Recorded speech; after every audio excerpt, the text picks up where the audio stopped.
The OnePlus 5T Oreo update, as some you might already know, started rolling out late last month. It arrived as OxygenOS 5.0.2. However, due to some issues, the rollout was temporarily stopped. Good news is the update has again started rolling out, and this time, it's arriving as OxygenOS 5.0.3. As for changes, most of them remain the same, just that the change log now mentions some fixed issues.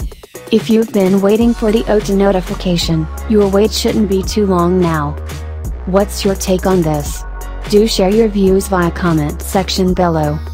And like always, do not forget to like and share this video and subscribe this channel. I will be back shortly with another news. Till then, have a great time ahead. Bye bye.